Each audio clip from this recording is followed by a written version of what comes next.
Hello, everybody. Thanks so much for hanging out here with me. My name is Alex Castillejo. This is Just Be Blessed, and we go live here in YouTube. But let me tell you, when I go live in YouTube, is because something. I mean, it's a hot topic. It's crazy stuff that I want to share with you guys and the guests. And let me tell you, I think it's so necessary. I mean, I'm talking to the guest Julia, a few minutes before we're gonna go live, and and I was mentioned to her. I mean, it's like I don't really like to. I like to hear this kind of stuff. It's a bad news. But it's necessary to talk about um, violence at home, and we need to share. We need to share. And let me tell you, please share this link with your friends and family because let me tell you, I know they're gonna be blessed. They're gonna be maybe someone needs to hear this story and how God. Let me tell you because it's not just like oh yeah all the bad things we're gonna be talking about. No, we're gonna be talking about because Julia is gonna share how God made some like 15 miracles how to get rid of it for this situation with her daughter. So let me tell you, share this link because I know your friends are gonna be blessed. They're gonna be blessed. This is a live show. You have any questions or anything, please put in the comments. All right, so let's invite here and Just Be Blessed, Julia. How you doing, Julia? Thank you so much for being here and Just Be Blessed. Thank you. Thank you for having me. I'm happy to be here. I'm glad that we can do this. Amen, amen. So happy that you're here, and I know we talked about this thing maybe like a couple months ago or 3 months ago, and I was Yeah. like, I'm kind of busy, but you want to wait until October? Yeah, let's wait for October, and we're here on Sundays. I don't go live on Sundays, but it's so special, and I believe that, like you were saying, it's necessary to talk about this. Yes, it is. I feel that it's something that we probably don't talk enough about in our circles, in religious Mhm. circles, and Christian circles. Okay, so let's start because you're gonna be sharing the story of your daughter's story. Yes. Yes. It's my oldest daughter's story. It's something that she dealt with for a while, quite a while on her own without anyone knowing. Mm. And then when things kind of uh, came clear, then we got all of the backstory, and then we were able to understand what was going on for that whole time, where we were kind of questioning why things were off. Yeah. So okay, let's start because let me tell you I'm sure you met the guy, right? And you're thinking how sweet is that guy for my daughter, Yes. and Yeah. yeah, go ahead. uh they met in high school. They met at a one of our church schools. They were great together. Um, we he came to when he came to meet our family, my mother and my grandmother, and some extended family and cousins. We were impressed with him. He spoke like three languages, and he played like six or seven different instruments, and he was in the school choir, and he was dressed well and was very well spoken. And yeah, he came from not that this matters, but he came from, he had a little bit of money, and he was just very kind of dignified. And so I felt like he'd be able to navigate the world well, and that my daughter was safe with him. Mm, okay. Uh, so they got married, and uh, Yeah. for how long they were married because they have a baby, right? Yes, they had an arrangement. My daughter, she had always had this kind of feeling, and you know how when kids are younger and they say, "Oh, I don't want to have kids," Mm, and you just kind of go, "Okay," and you think, well, when you meet the right person, right.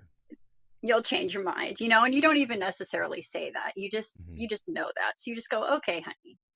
But as she got up into her high school years and then went to college with him, they went away to college together, got married.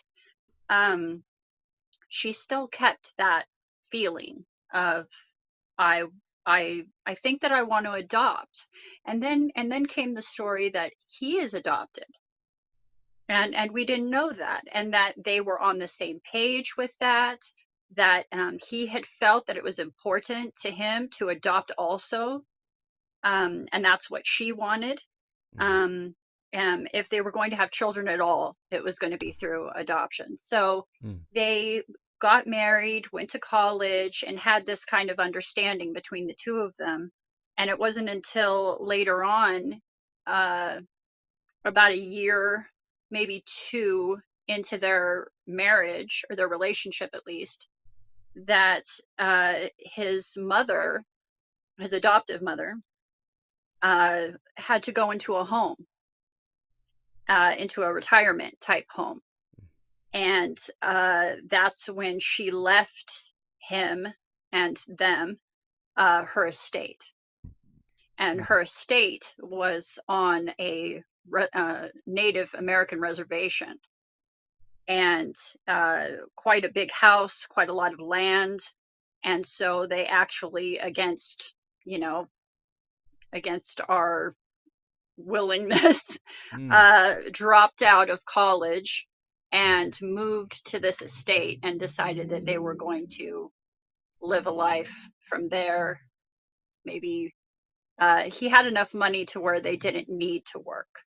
Um, but they had a plan to maybe start a small little farm, or do something from there. And so that's what got them got my daughter far away, up on a hill, very remote. And later, to find out that this was the house of actual abuse for him. mm. And we didn't know that, and she didn't know that either. So kind of a different situation to move into. And from what I understand, her understanding of the situation, she learned after they got there.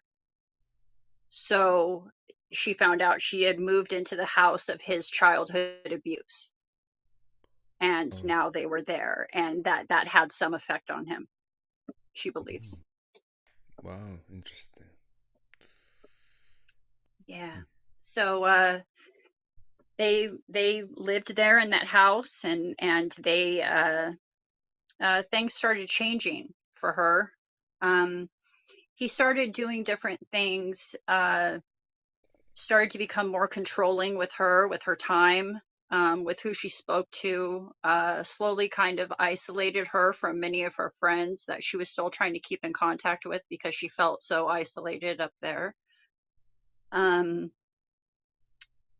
started interrupting conversations that she would have with family and asking her, I need you, can you come here? And quickly, she would quickly get off the phone, if he called. And at the same time, he was going through something. It's hard to it's hard to speak on this point, honestly, Alex, mm, mm, because speaking about the things that he went through sounds like excuse, mm. right? Yeah. So it's difficult to speak to everything that got him to where he was. But truth be known, he is adopted. He does not know any of his family history, medical history, mental health history. He was raised in a house where he was abused. Mm, So these are all things that are fact, and they are not an excuse for anything that happened, but it is the truth of it, and I would be wrong to not include that mm. in the story. Yeah. Um, but it seems like things took a turn for the worse when he started trying to do ancestry, and he started trying to see if there was family around him or near him or someone that he didn't know about. And he did end up finding one kind of random person, but that was apparently a big shock to him. And, my daughter, in hindsight, kind of that's the point where she says, things started going much worse for her. Um, he started talking about, after that, he started talking about changing his mind and wanting to have biological children. And she was calling me, and at that point, calling me frustrated that he was, changing the agreements that they had when they had been together now this far into the relationship, and really kind of repeating it and not leaving it alone and continuing on and on with it. And her phone calls started getting quiet. She started whispering. I started noticing that she was calling me from outside. Uh, and then me and my husband and our son decided that we were going to go visit her in person and see how she was doing. And so we went up there, and she told us, "I'm going to meet you in the parking lot of a grocery store." And we said, "Oh, okay. Well, usually when that happens, it's, the directions to my house are complicated. You'll probably get lost. So let me Yeah. meet you in town and we'll take you up there, something like Mhm. that." But once she got there, we realized that we were not invited to the house. And we ended up staying in that parking lot for about 8 hours, sitting in our cars and visiting. Uh, Very strange. And I hadn't seen her in so long, and I wanted to question the strangeness of what was going on, but I was more excited to see her and to visit with her and to see how her life was going there. And so I didn't really get a chance to really investigate the weirdness of why we weren't allowed to be at the house. Mm. And then we ended up getting a motel. And the next day she said, "Oh, maybe tomorrow." And then, so we got a motel and we stayed the night there. And then the next day she said, "Well, I'm just going to come to you and we're just going to hang out inside the motel." So another day of not being welcome. And he never came down. He never came to see us. There was nothing that had happened. There was no uh, conversation. There was no misunderstanding. There was no anything that would have caused him to, what we understood, no reason for him to not want to come see us or visit with us, to say, "Hi, Mhm. how you been?" Yeah. Uh, so very strange. Uh, she said, at the end of that visit, I said, "Well, are you sure I can't go see your house and see where you live? I'd love to see that before we leave." And she said, "It'll start a fight, Mom." And that was the first thing that she said that made me kind of say, "Okay, wait a minute. What do you mean?" As we were talking about it on the drive home, like, what did she mean? If you bring us to the house, it'll start a fight for you. Please just don't make it difficult for me.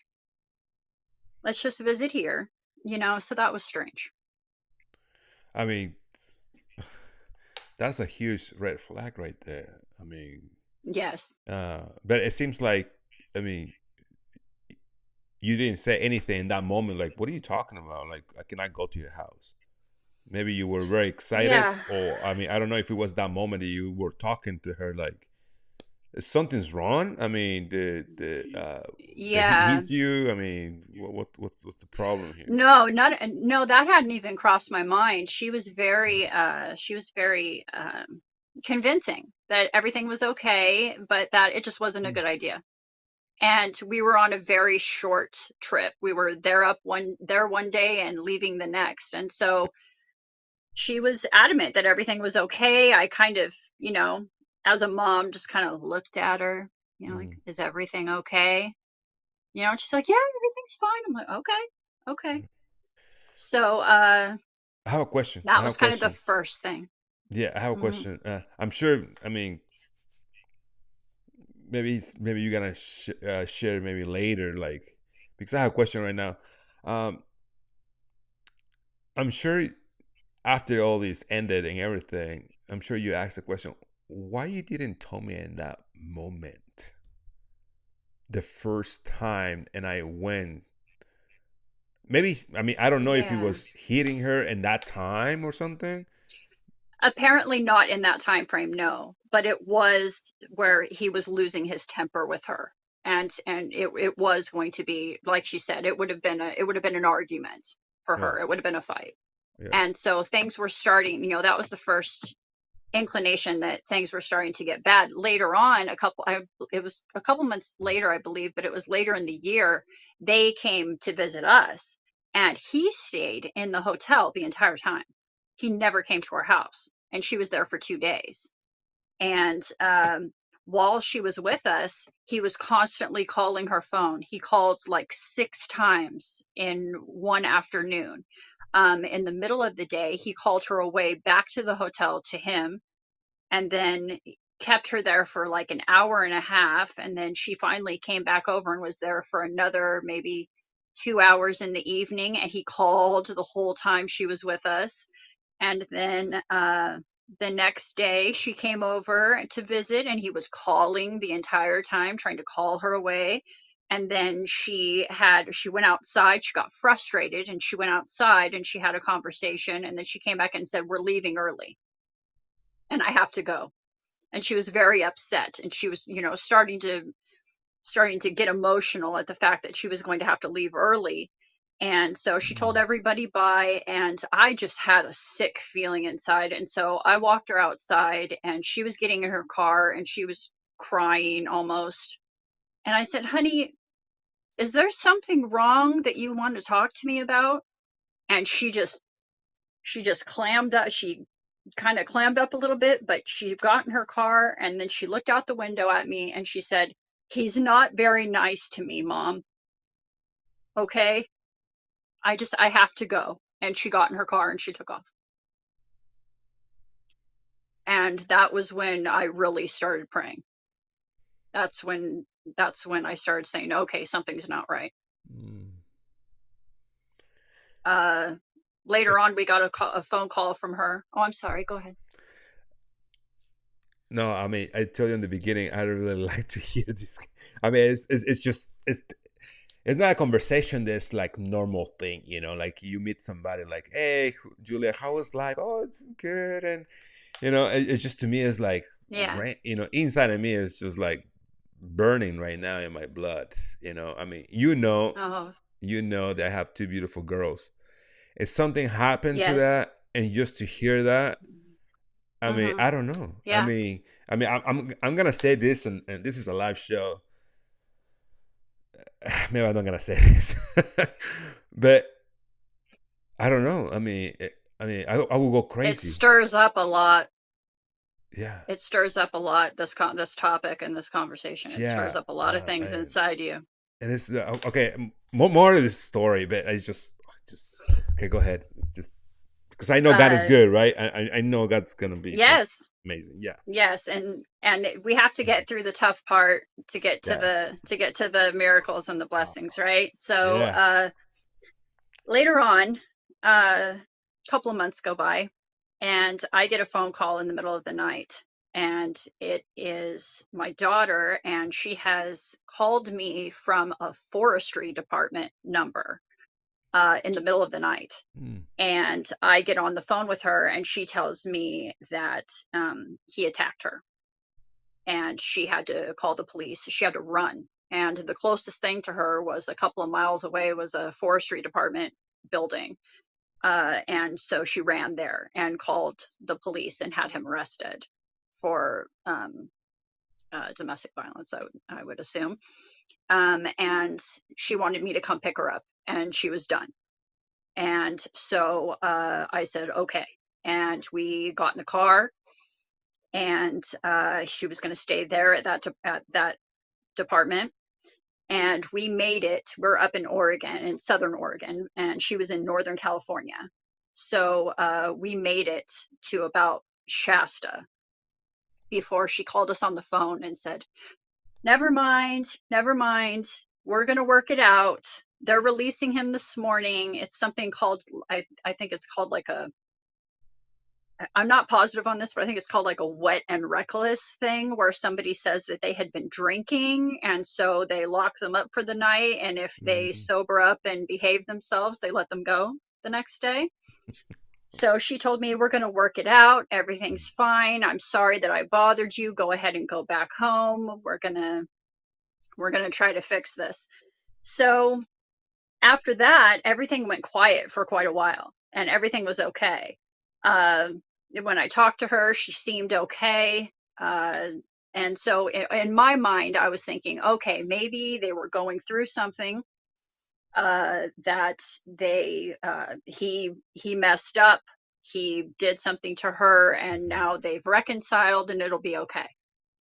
Maybe he learned his lesson, or however you want to word that. But later on in 2019, and around September of it, they showed up to visit, and she was very pregnant, and I had not seen her, and she had not told me. And she showed up to the family home with, my grandma and or with my mother, and everybody very pregnant, and we were all shocked because this was completely against everything that she always said that she wanted to do, and she kind of showed up like surprise, and we were all, oh my goodness. And he still wasn't there. He still didn't come over. He stayed in the hotel and waited for her to go visit and come back, which was very strange. And so later on I kind of spoke to her about that, and I said, what? I'm just shocked, just completely, if you can imagine, just completely shocked at the change of events. And Mhm. I got her alone like I did the time before, Mhm. when she was getting ready to leave. She just came for just a little bit, just to kind of say surprise. And I took her outside. We went out to the car, and she told me, everything's better, Mom. Everything's good. Yeah, I know it's shocking. I know you'd be surprised, but this is what's happening. And I just want to tell you that things have really improved and we have all these plans, and she made me feel like everything was okay. Mm. And her story is that while she was pregnant, things were okay.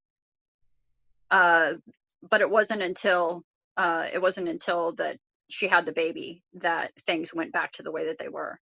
When she called me when she was in labor, and I drove like a mad woman down to Northern California to try to make it, and I took 4 days off, for to be there with her and to help her with Mhm. the baby and to do things. And I was allowed there for the birth, but the next 2 days I spent alone in the motel room because he said he wanted to have alone time with just the three of them, and I wasn't invited.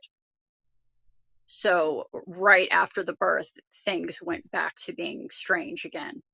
And I spent 2 of my days down there completely by myself, just in my motel room, waiting, messaging her, waiting to see when I could come over there, when she could come to me, so I could see this beautiful baby. And she had a little girl, and I was so excited. And then finally she came to the motel and she said, in the future, you're just going to have to get permission first before you can come to the house. And that's just the way it is. And she had kind of a strange kind of that's just the way it is kind of an attitude towards me. And I was like, okay, okay. And there had been no, this isn't like a situation where there's a difficult relationship between me and her, or between me and Mhm. him, or anything. So all of this is very strange to sounding to me, that I have to get permission to come visit. So from that point on, I made a kind of a understanding in my head that there was something that wasn't right, and that I was going to have to start. I was already praying about it, but I was going to be actively like praying about this. Yeah. Um, and then in December 2020, she called me and she said, "He's leaving me. He's leaving me.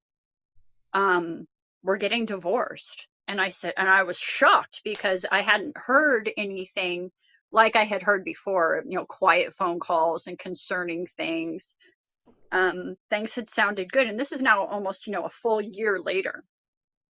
Uh, she tells me, yeah, we're not going to stay together, but we're going to co-parent, and we're even going to move up there to Oregon so that I can be near my family because he can make his money from anywhere. So we're going to move up here, and we're going to. She said we're even going to keep. This was December. She said we're going to keep our New Year's Eve plans here, and then we're going to probably move up in January. And I said, okay, well, excellent. So I mean, I guess I kind of took it as a miracle. I would call that the first miracle because I got my daughter back, and I got her out of a situation that, even though I didn't know was bad yet, uh, it was. Mm. And so in hindsight, that was miracle number one, because uh, he let her go instead of her trying to have to leave him. So I was kind of excited about that. I felt bad about being excited about the dissolution of a marriage, but I also felt like she probably needed to get out of there. And I was excited to have my daughter back, and she was going to move in, and I was going to be around this grandbaby that I had barely been around for the whole first year of her life. And so then New Year's Eve. So December 31st, 2020, I'm at work, and it's, like around noon, and my phone rings, and it's my daughter. And my daughter never called me. These kids nowadays, they don't call because they text, right? Mm-hmm. So when your kid calls you, something's wrong or something's going on. It's Like right important. now, it's telling you something. Like right now, this isn't something I'm going to like flick to voicemail and say, Mhm. I'll get to that later. So my daughter's calling me, and I answer the phone, and she is like frantic, like just frantic. And I'm, what's going on, honey? And she says, he's trying to kidnap the baby. Oh. And I said, what do you mean? What are you talking about? And she said, Mm. we're at the hotel, and we stayed here last night, and we were supposed to have New Year's Eve plans, but he just tried to pack up everything the baby has and put the baby in a car seat and take off. He has a passport, and he's getting ready to leave the country. And I said, what? And she's like, yes. She said, I had to call 911 and jump up on top of the hood of the car. And then finally the management of the hotel came out, and then the police came, and they told us we can't be having a domestic violence or a domestic situation in their property. So the police told us to go back into the hotel room and work it out. So he is inside the hotel with all of the bags. He's not putting the baby down. He's not letting her go. And he's just on his phone like he's trying to work something out, and I don't know what to do. And I was like, oh my goodness. Okay. I was like, is there any way for you to get a hold of this baby? Is there any way? And she's like, no, he's got a lock grip on her. Like, he's not putting her down. And I know as soon as I fall asleep, as soon as I go to the bathroom, as soon as I do anything, he's gonna take her. And I don't know what to do. I'm just posted outside the door. And so I just thought, when she said that, my thoughts were, well, is he taking her in the bathroom and in the shower, or to the bathroom when he goes to the restroom? And she was like, well, no. And I said, okay, honey, the next time that he goes to the restroom and he puts that baby down, you It's, grab her and you run. You run as hard and as fast as you can. And that's what ended up happening. That's actually miracle number two. yeah, like to run to where with the baby? You know what I'm saying? Like I don't know. She has a car, Anywhere. or just like He had the keys. He wow, had the keys. crazy. He was holding everything. Mm. And but this is miracle number two, man, because uh so I told her, the next time he needs to go to the bathroom, you run, right? And then she goes, Mom, hold on, it's call waiting. It's him. He was calling from inside the hotel room, and she was outside. And she goes, hold on, I gotta go. It's him. And I said, okay, honey, but stay on the phone with me, or call me right back. And she goes, okay. She said, as a parent, this is was crazy stressful for me, because she says, okay, mom, I'll grab the baby and I'll run and I'll give you a call later and I'll let you know where I end up. I gotta go. Bye. Click. And I was just standing there at work, like, oh my goodness. So I'm thinking, I need to call my husband. I need to update all these people. And I'm trying to think, okay, everything has changed now. It's Mhm. no longer a calm situation. Now everything is escalated. Yeah. And then my phone rings again, and it's her again. And so I click on it. I'm like, hello, is everything okay? And she's, I'm running, mom. I've got the baby and I'm Wow. running. I'm like, Wow. that was fast. And so I said, what happened? And she said, the call waiting was him telling me to come watch the baby so that he could use the restroom.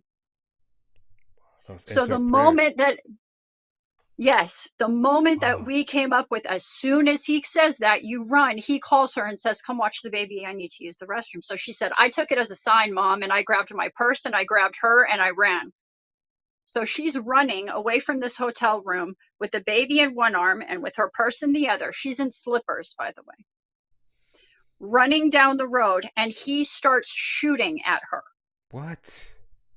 from the balcony of the hotel. Yeah, it actually later on, we ended up trying to add that to the case, and all he got in trouble with, because it was New Year's, You're was kidding me. firing off a firearm too early, celebrating too early. So we couldn't get him in trouble for that one. So you running with the slippers and the cold weather of North California, Southern Oregon. Yes. Oh my goodness. Yeah, in Crazy. And they're slippers, shooting. running with a baby, Oh, and he's shooting at her. Yeah, and so he had to run. She had to run, and I was trying to tell her, look for a business that's open. She's like, everything's closed. It's New Year's. Everything's closed. ooh. And so she ended up ducking into an alley to get out of his line of sight. And it ended up being an old church. And there was a brick church, and it had a dumpster there in the alley. And so she hid behind the dumpster and covered herself up with cardboard. And she waited there. And she said, what am I going to do? And I said, well, I'm going to come get you, but you can't wait there like that. Now, my uncle, he lived about an hour and a half away in another town. And so I said, here's what I'm going to do. You're going to hide right there, and unless something opens up, or unless you get, a better situation presents itself. But for right now, I'm going to call my uncle and he's going to come pick you up. So I called my uncle, and he said, well, I'm an hour and a half away. And so he said, but you know what? I know somebody there in that area. Let me see if I can't make a phone call really quick. Wow. So he makes a phone call to someone. That person says, I can't do it, but I know somebody else who might be able to That's do it. right. So then there's like 2 or 3 different phone calls going Mm. on. And this is number 3, because this is amazing. There's this man named Don who's a domestic violence counselor, and him and his wife are one of these places that are like a safe haven for people who are running away from their terrible situations.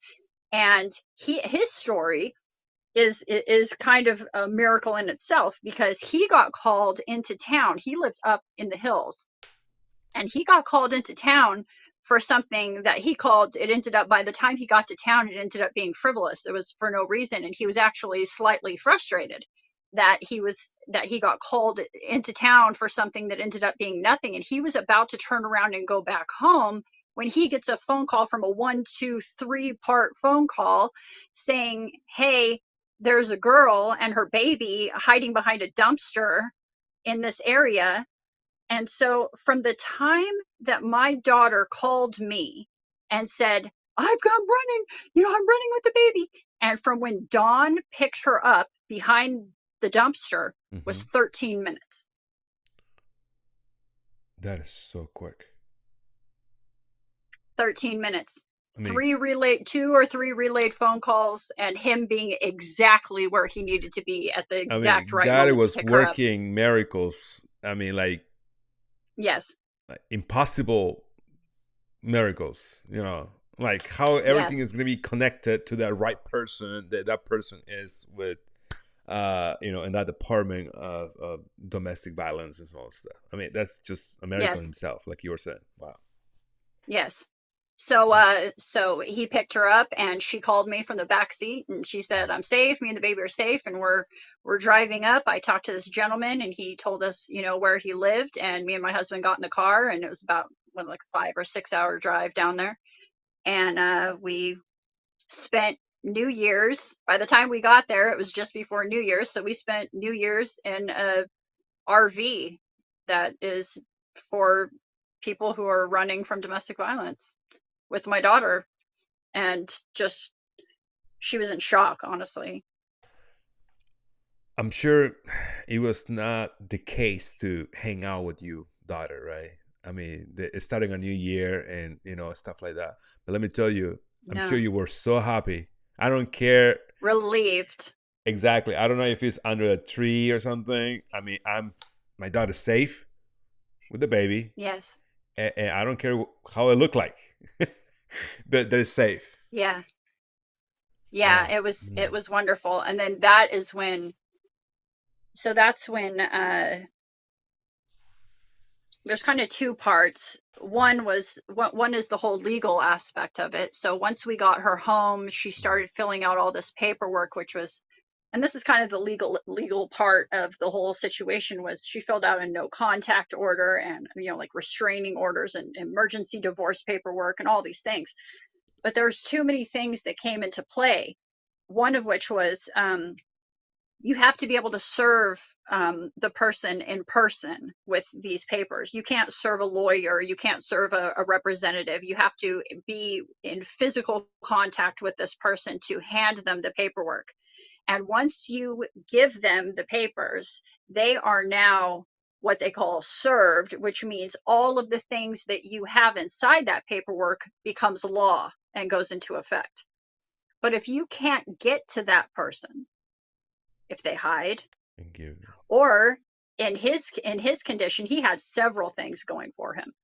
One was that it was the middle of COVID, and so all court appearances and things were being done by Zoom. So them. that's, we couldn't serve him at a courthouse when he showed up. There's also something called there's a reservation federal law which says that sheriffs and people cannot serve paperwork like that on federal land. Uh, and he also had what was technically called a farm. Um, the property that he lived on was technically a farm, and there's a law that states that if your area is designated as a farm, if anybody breaches your gate, you can shoot to You kill, should that. even if it's a service, even if it's an officer of the court, Mm. if you wanted to. I mean, I'm sure you get in trouble, but that protection is there.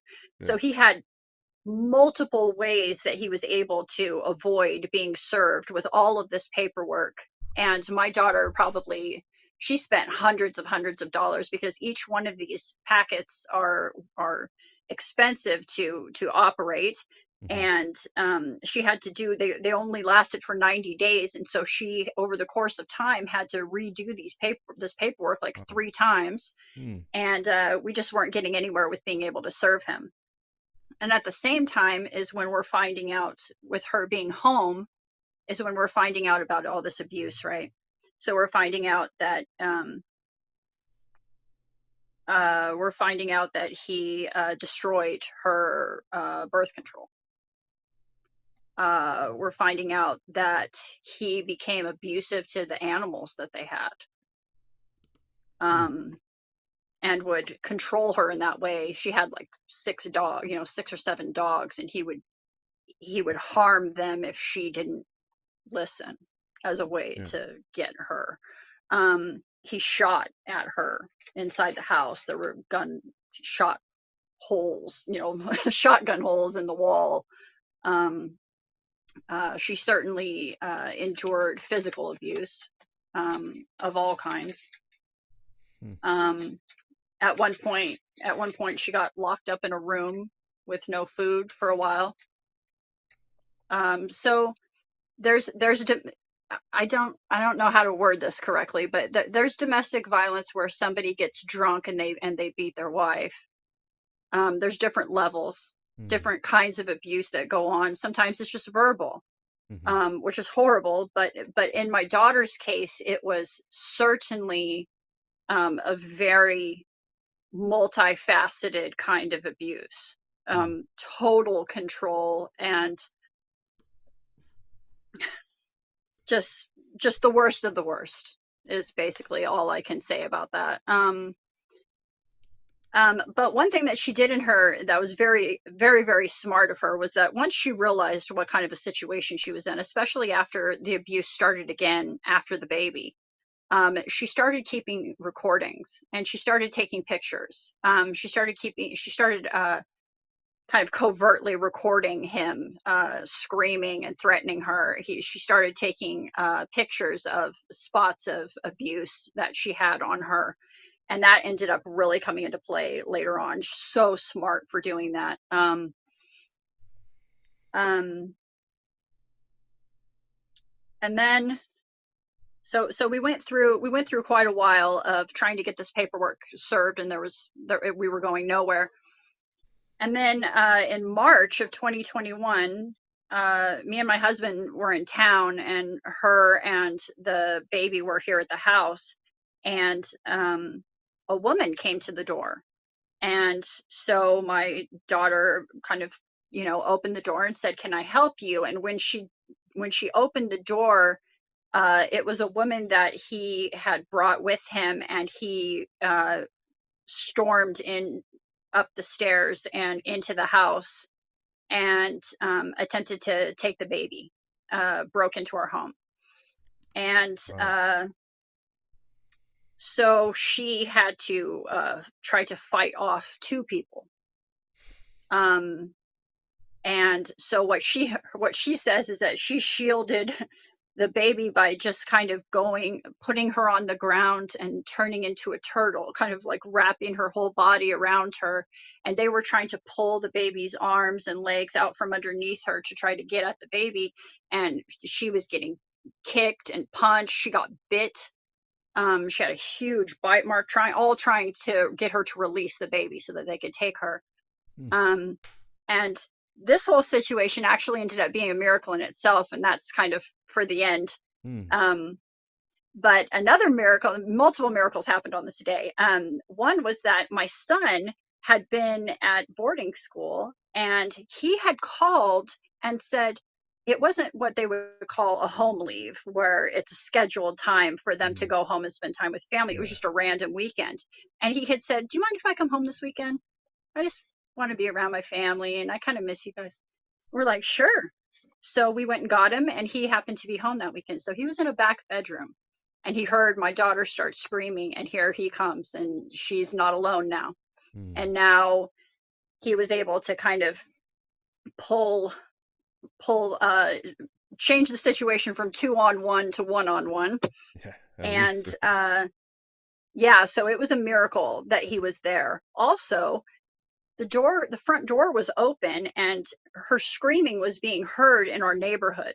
Mm. And there was a guy that I've seen in our neighborhood before, obviously altered, um, probably on drugs or mentally unwell or both. Mm. I really don't know. I've seen him talking and fighting with the air, so just one of those people that you just kind of pray for, and you Mm. just honestly avoid, Mm. right? Because they seem unpredictable and unwell. And so you just kind of pray for them, and just honestly, in my situation, just kind of hope that they get the help that they need, but you're Mm. scared to kind of interact with them. Yeah. And this guy came, heard my daughter screaming, vaulted our chain link fence, entered our home, and started fighting for us, Wow. not knowing who was who and what was going on, but immediately entered the home and started beating on him to get him to let go. and just seemed to know what what was needed. I Yeah. eventually they were able to kick. There was guns involved too, so it could have been a complete tragedy. Um, my son had a weapon. He knew where my husband kept it, and he grabbed it, and he was going to defend his sister, and he actually got it taken from him and pointed back at him. And it could have been a terrible a terrible situation. But me and my husband got home right then, and all of this is going on. And so my husband and the gentleman from across the street and my son kind of was too many for them to take. So Yeah. they ended up leaving, and they didn't have the baby. So it was a failed attempt. But we called the police and they booked it. They were gone. There was no arresting them or finding them. They Mm-hmm. were they were gone. And at that point, we realized that he's really desperate to get this baby. That's two attempts to take her now. And so my daughter and the baby went and hid in a domestic violence shelter Mm-hmm. to keep them safe. Yeah. And then we all got COVID at the time. So it was terrible. That whole period of time. We Mm-hmm. had to get security doors. We got wraparound cameras for our home.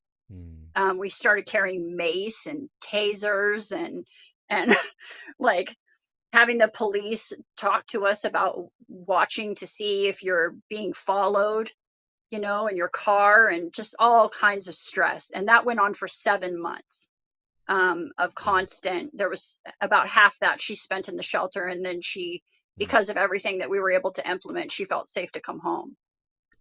Um, so that was kind of the worst of it right there, at least so far. Uh,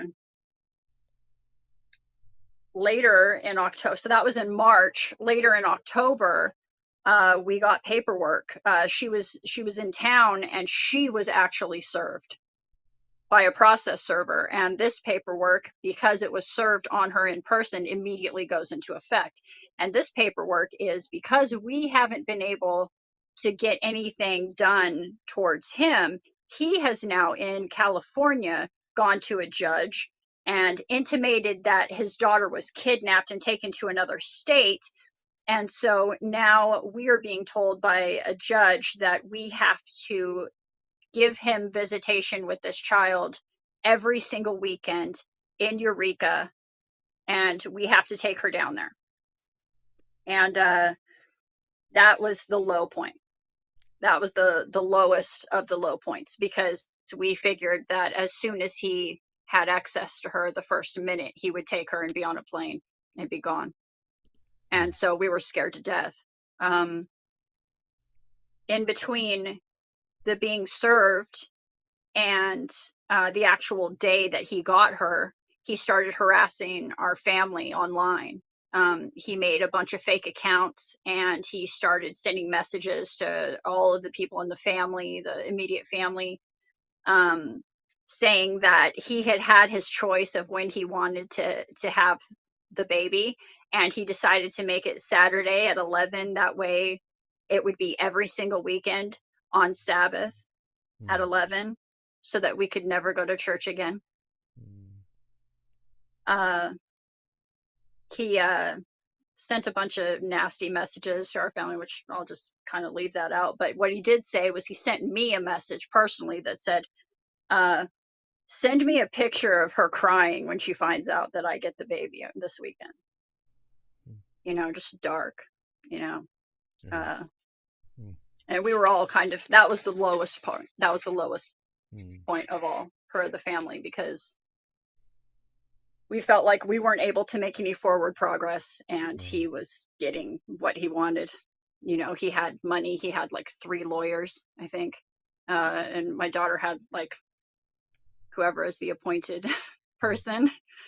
Um, so that was a rough spot, but it all turned around. Mm. Lots of prayers, I'm sure, right? Since that day. Oh yeah. Right. Yeah, so my mother's part of this is that right then, right when she found out that that we were going to have to take the baby to him every weekend for the unforeseeable future until they were done with court and had some kind of an arrangement solidified. Mm-hmm. um, my mom is just praying, and I mean, her story is she was praying. She's like, God, what are you doing? Like, you're like where are you? How are we going to let this baby go be with him? Like, there's no way. Not only is his example terrible, but there's a good chance that we'll never see her again after the Mm-hmm. first visit. Just scared, you know. Yeah. And she got done praying, and she says her phone beeped, and she looked down at it, and it was her Bible text a day app that just sends her one a day. And so Mm-hmm. she looks down at it, and she calls me, and she says, it's going to be okay. It's going to be okay. And I said, how? Right? How is Like this going to how be it's gonna okay? be. Like, Yeah. I'm totally lost at this point. Just, Mm. and she tells me, I was praying, and then ding, and it's Romans 3:4. And I said, okay. And she said, look it up. And she gets off the phone with me. And so I'm That's it. like, okay. So I look up in my phone, and I flip to it real quick, and I look up Romans 3:4, and it says, God is good and everyone lies, but don't worry, you'll be justified when your day comes in court. That's the verse That's that the she got verse. sent right then. Mm. And so we went, okay. Oh, and so for just a little bit, I went, okay. And then the next day, my daughter's lawyer, my daughter comes home and she doesn't look distraught. And she's actually got a little bit of, hope in her face. And I said, what's going on? She goes, I met with my lawyer. And I said, okay. So what's going on? She said, so we have to deliver the baby to him in Eureka. And I said, yeah. And she said, well, the lawyer pointed out that there's no mediator in this process. He'll be there in person. And we were Who's, like, okay. who's gonna be And in she says, person? Like the dad is gonna be in person? the baby's father is going to be Oh, there okay. in person. There's no Okay. mediator between us and him. And she said, my lawyer said that we are totally within the law to serve him with all of our paperwork in that moment. Wow. So now we have a California set of rules, and we have an Oregon judge with their set of rules, and they're going to clash in the middle, right? Yeah. So we're talking about this, and we're preparing for it, right? We're preparing to go down there and let him have the baby, because we can't contradict a judge's order. They've given a day and a time, Yeah, and me exactly. and my husband are chosen as the people who are supposed to deliver the Wow. child to him. And so our thought process was, if we serve him with the paperwork at the same time that we give him the baby, he's going to read the paperwork. He's going to realize that that's going to bar him from any future visitation with her at all. Everything, all the no contact orders will go into effect, and that will make him run if he's not planning to run already. Mm-hmm. So we say we have to let him have her for the day, and then serve when we get the baby back, if we get the baby back, basically. So we went about doing everything that we could do. We filed kidnapping paperwork with the lawyer that they could put into effect if we didn't get her back. That would bar him from being able, being able to get on a plane Mm-hmm. with her. We called the Eureka police. We let them know that this was going to be like a highly volatile situation. We didn't know what was going to go on, but this Yeah. is who, what, when, where, why. We also put a GPS tag in the baby's shoe, Back. Okay. hollowed out the sole of the shoe, and put a GPS tag in there, and then put the sole back down so that we could watch her from apps on our phone and see where she's moving while she's with him. It seems And like a kind of then like we a. got the It seems like it's kind of like a Mission Possible, like it felt like like it a movie. Yeah. it felt Mm. like it, but just way more Yeah, not entertainment, more Yeah, yeah, wow. more just desperate to try to have whatever kind of Mm, control we could have. And then we ended up getting a motel that was purposefully across the street from where he was staying with her. So we did everything that we could possibly do. Um, and we got down there. We got down to Eureka, and it was a couple hours before we were supposed to deliver her there. And we're just going through the paperwork, making sure we've, mhm. dot the I's and cross the T's and everything's the way it needs to be. And we find out that it says, oh, by the way, the person that serves him has to have a license for the state that you're serving in. So we're four, we had a friend with us, so we're four people from Oregon getting ready to serve somebody, and none of us have a California ID to serve in the state of California.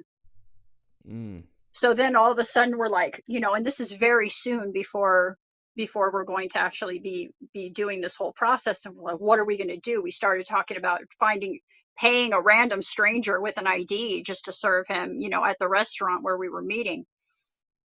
And then my husband says, you know what? Don't we know somebody in this town?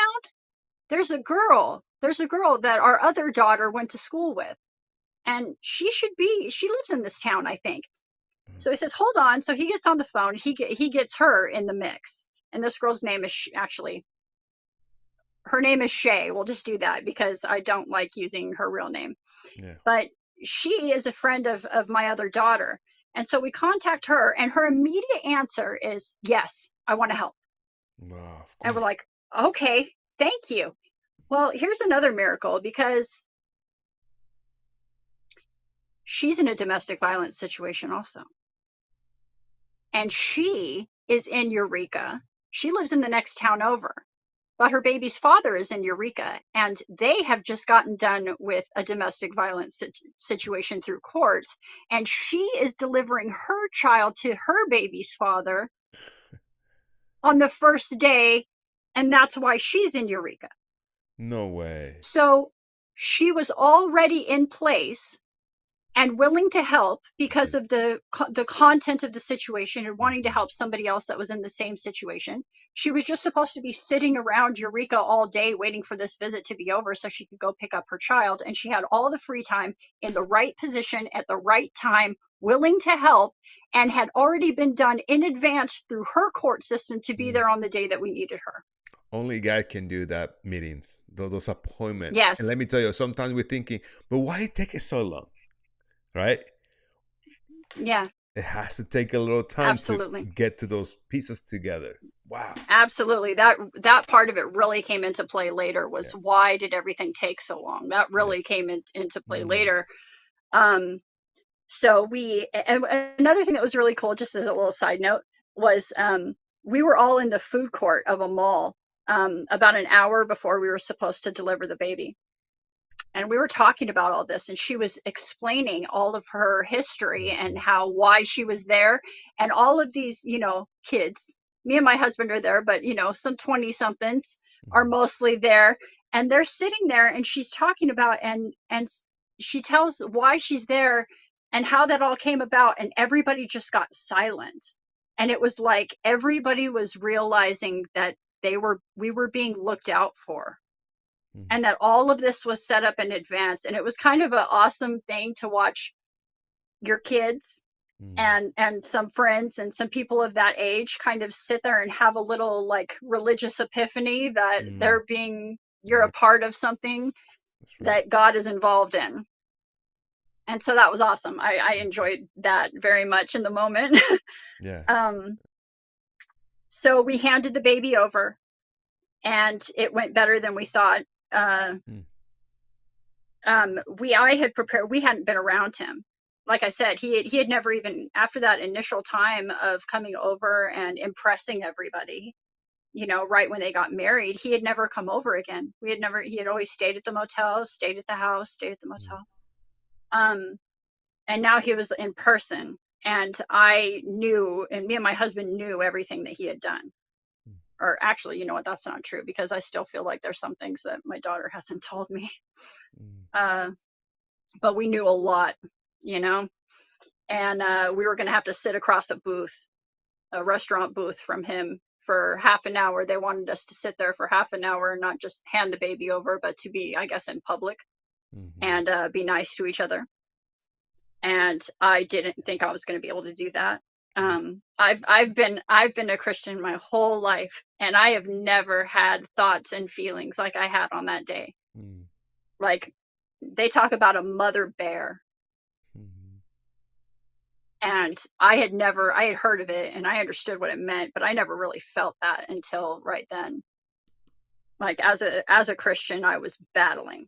Like, I felt like I could tear him apart.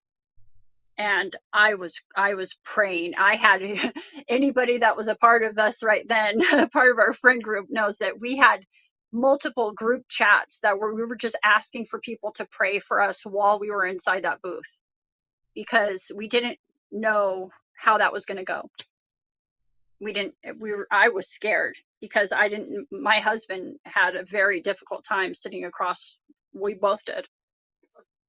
And you almost feel like it's your duty to do something right then, to avenge your daughter or to do something. And but we prayed, we had people praying for us, and we kind of, later on we were talking about it, and my husband said, you kind of felt that calm come over us right then, and we were able to relax and able to be hold ourselves back from everything that we wanted to do and be strong. And then when he left with the baby, we kind of felt all that anger and stuff come back. But while we needed the help was there, and we felt it, both of us. And so that was miraculous also, because I don't know how, like I said it before, but I don't know how elevated you think you are, but when you're sitting across and you could reach out and touch somebody that did all those things to your child, it takes all, Mm-hmm.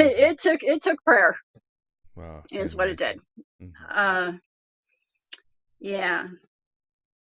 So after that, we all went back to the hotel, and we had a whole day to kill while he was with this baby. So my daughter is, on this app watching the GPS like every 15 seconds. She's just keeping an eye on Mm-hmm. this tag. And different people are doing different things, and we have to pass this day.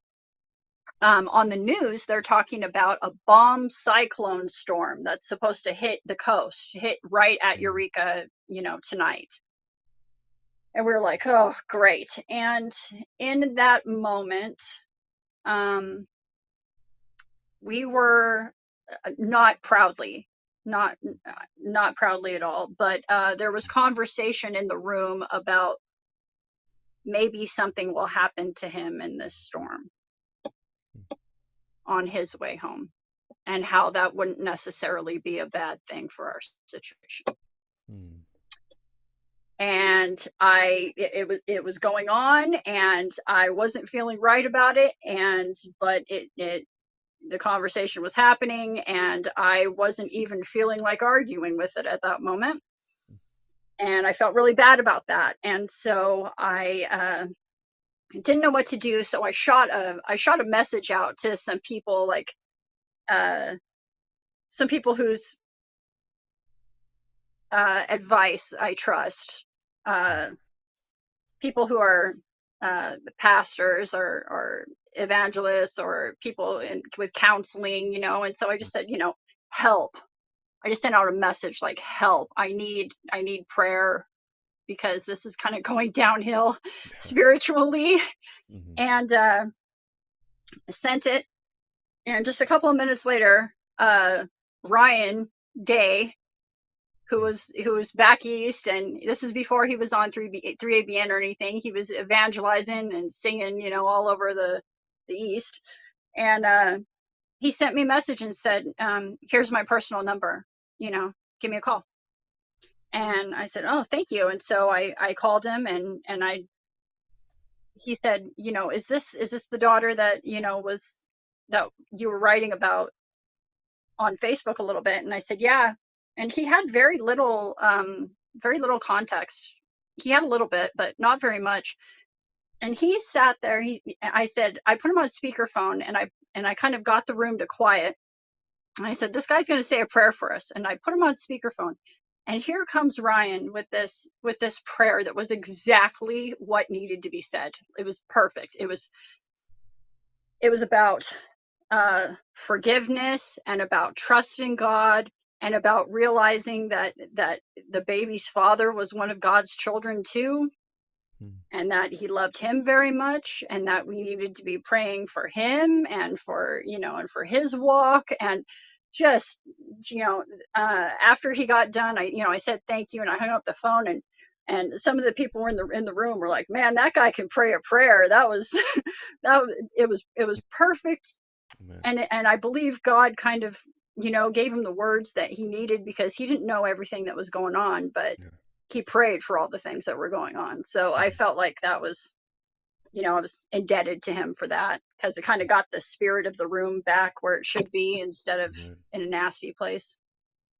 Uh, so that was kind of fixed that part of the day. And then later in the day, the next miracle was that he actually gave the baby back. Um, we weren't expecting that. Mm. And I think looking back on it, I think it's because he felt that he had won.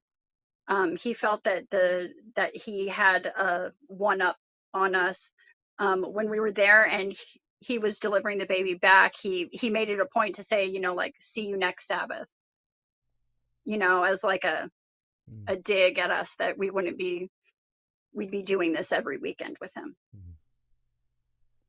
And he dropped off the baby. So that was a miracle. So immediately we're messaging everybody going, we got the baby back, everything's going to be okay.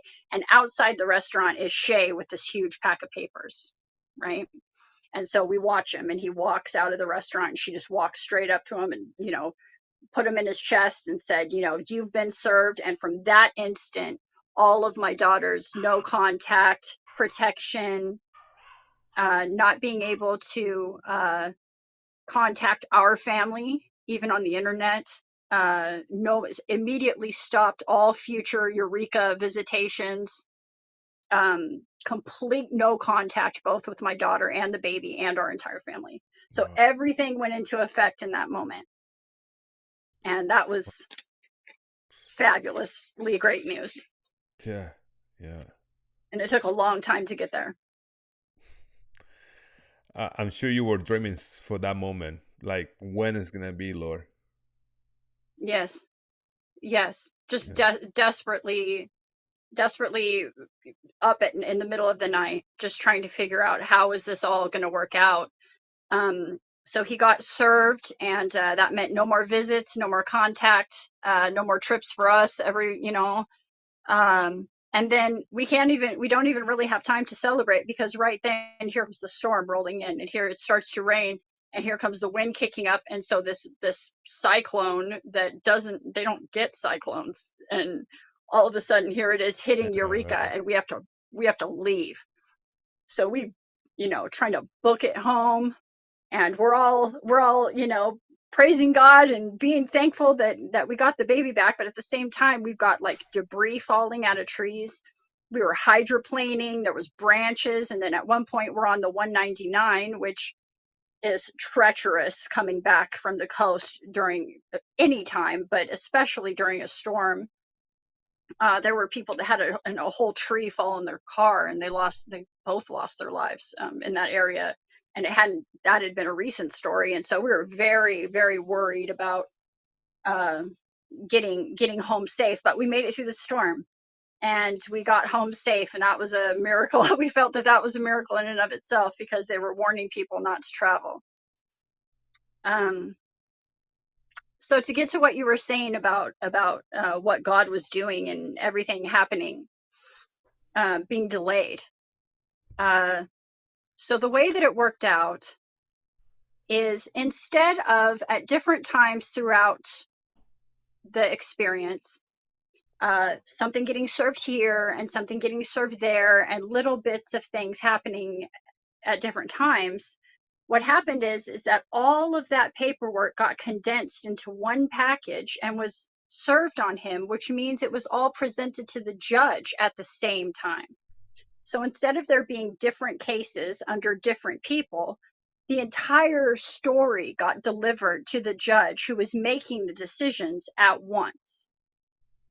And so that was another miracle in and of itself, because all of our praying of why the delay, why is everything being held up? Well, the story of the original assault with the Forest Service, the weapons fire from the motel, the break-in, and all of the picture and video that my daughter had taken during the experience, all was submitted to a judge in one moment, and he was able to look at all of that put together as evidence and then make his decision on custody and on protection. And so all of my prayers in the middle of the night saying, what are you doing? Where are you? Why can't we get anything done? God was basically stalling it out so that everything could be delivered in one shot. And the judge gave my daughter all of the custody and all of the protection and all of the things that she'd been fighting for so long Praise to God. try to receive, to give herself some peace of mind. Mm. And so Praise God. it ended up turning out. God turned it around, Wow. and Praise God. we don't have, Seriously. yeah, Praise God. yeah. Uh so uh so where is he right now? I mean this, Right now, honestly, he has actually moved to the state. He does have something that's called parenting time, which means that he has no custody whatsoever. So he couldn't sign for her to get a surgery if she had an accident. He has yeah. no legal call to her whatsoever. He also has no physical custody, so he can't leave the state with her and say, oh, well, I'm a 50-50 parent and I can Yeah. go with her wherever I Mm. want. My daughter has all of the custody and all of the protection. So he actually does have something called parenting time, which means that he gets a day and a half with her every other week. And that's what he has. And the way it's been worded to him right now is you are starting out on the last straw. You Mm. violate once and you won't see her again. So that's where he sits Mm. right now. Mm. And we continue to need prayer for this situation because she is still going back and forth and the influence is still there. Mm. um, Whatever influence he has. My prayer right now is just let her have a good time, let her be safe, and anything that he tries to implant with her that isn't for her or a part of Mhm. God's will, to just let it bounce right off her mind and not take a seat anywhere. Yeah. You're That's right. where we're at right now. Mm. You definitely we're gonna pray for that. But let me tell you, just how you shared this your daughter's domestic violence story. I mean, Mm. sometimes I mean, it can be in the movie. I mean, it can be when you're watching a Yeah. movie, you're like, "That's a movie?" No, no, we left it. No. So we went through it, and the only thing, seriously, the only thing we can say is just glory be to God. I mean, seriously, Yes. all the stuff that we went through or what this person helped. I mean, of course, we're so thankful for that. But all these arrangements, the timing, the person, the this, Yes. and all the stuff is like, I mean, in the moment, as a Christian, we're like, man, where's God? I mean, I know God can open the whole Red Sea, right? But it's Right. like, where are you, Lord? I mean, what is? I need you. You don't see the whole situation with my daughter. You don't see the situation. I'm sure your daughter was like, hey, me and my baby, right? Yes. All the stuff that she went through. But you know what? I Yes. mean, in the end, right? It's just in that moment that just wait, hold on. I'm in the business of putting this thing together, and Yeah, I wanted him to open the Red Sea when I asked him to. that's right.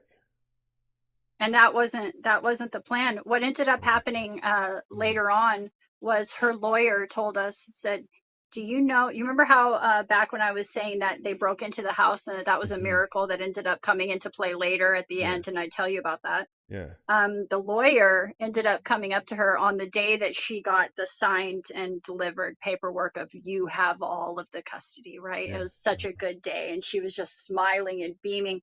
And Mm. her lawyer came up to us and she said, thank God that he broke into your house.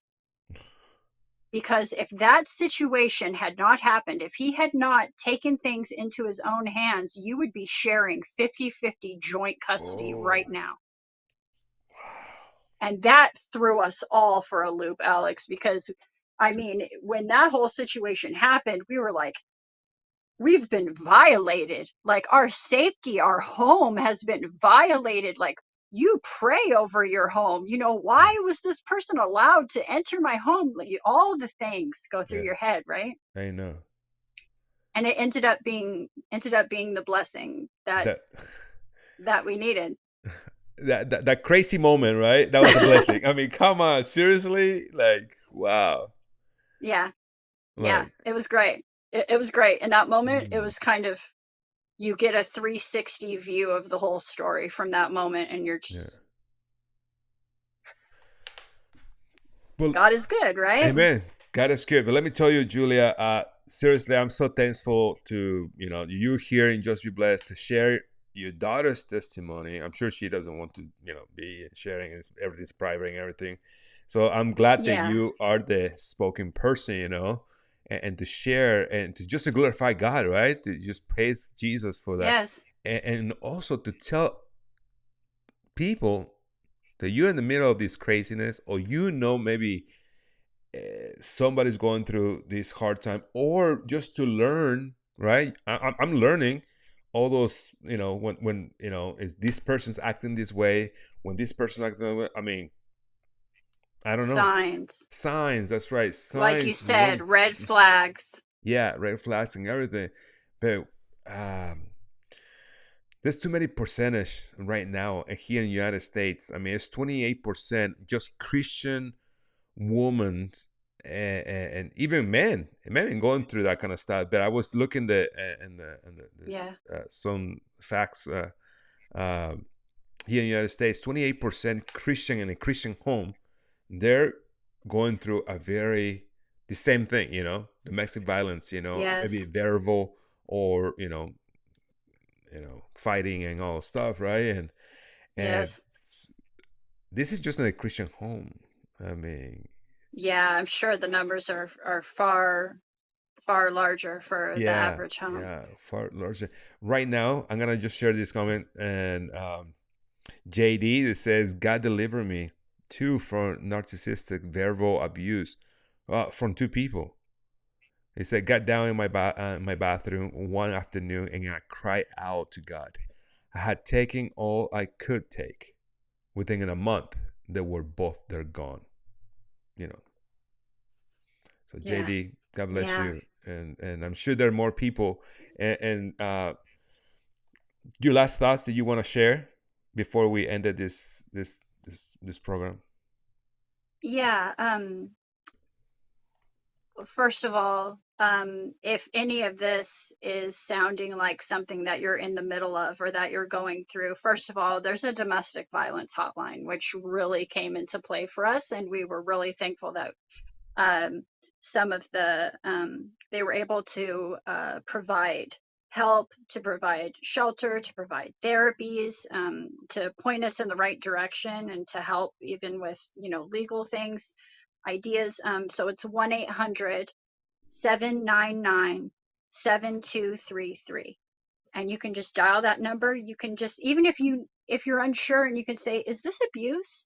Because sometimes it starts out very subtly, and you're just, if someone's telling you that they own you, or that you have to listen to them, and that they can do whatever they want to you because they own you, or because you're married, or because you're in this relationship, uh get out. Don't wait for the big bad to happen. Everybody has a sense inside them, and it's God given. And if you know that someone is against you and that it's not going to get better, and you've prayed and you've tried and it's not working and it's increasing in its severity, please get away. And also, uh, one thing with Psalms, in the Psalms, there's a place, I think it's in the third Psalm, where it says, the Lord is my shield, and he protects me, and he shields me from the world and from people who would do me harm. And, that really came into play many times during the story. Like my daughter was shielding herself with cardboard, and she had to go to a safe house that was hiding her and shielding her, and she had to crouch over her child like a turtle and shield her baby, and a stranger and her brother were shielding her, and all of this imagery just kind of kept coming throughout the whole course of the experience. That was kind of a real big uh, go-to place for me, was all different places where Abraham and Moses and David talk about God being someone that shields us from things. And whether it's shielding you from your own sense of revenge and rage, shielding you from a storm, or protecting you with orders from a judge, all of this was a huge uh, sense of God watching out for us throughout this whole process. And I hope that other people who are going through this will trust him to shield you also, if your trusted person in your life isn't doing their all to shield you from the world and are actually harming you in some way. Then these are places that you can go to in the Bible that can, Psalms 3:3 specifically, uh, you can get help, and the help that you're going to get is going to be far better than any help that we could get on earth. So that would be my best advice. Amen. Amen.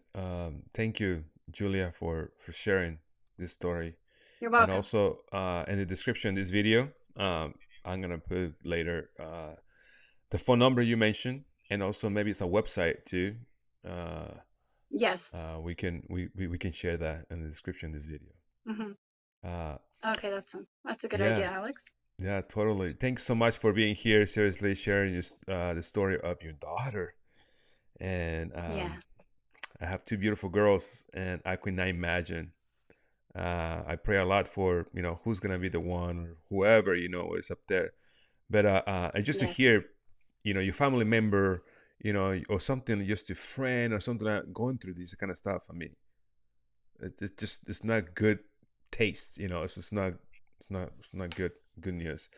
Uh, Thank you so much, Julia, for being here. Seriously, I really appreciate it. And of course, we're gonna be still praying. Please, let's pray for Julia's daughter situation, the baby. And Yeah, thank you. It's something that'll continue for quite a while, uh, yeah, unless God maneuvers it in a different way again. But for right right. now, that is the Uh, situation. So we are yeah. having to deal with that every other week. She's actually Mm-hmm. with him now. Mm, So any and all okay. prayer is Mm-hmm. appreciated for that situation. And Amen. thank you for Totally. having me. Yeah, yeah, yeah. Yeah, totally. Yeah, yeah.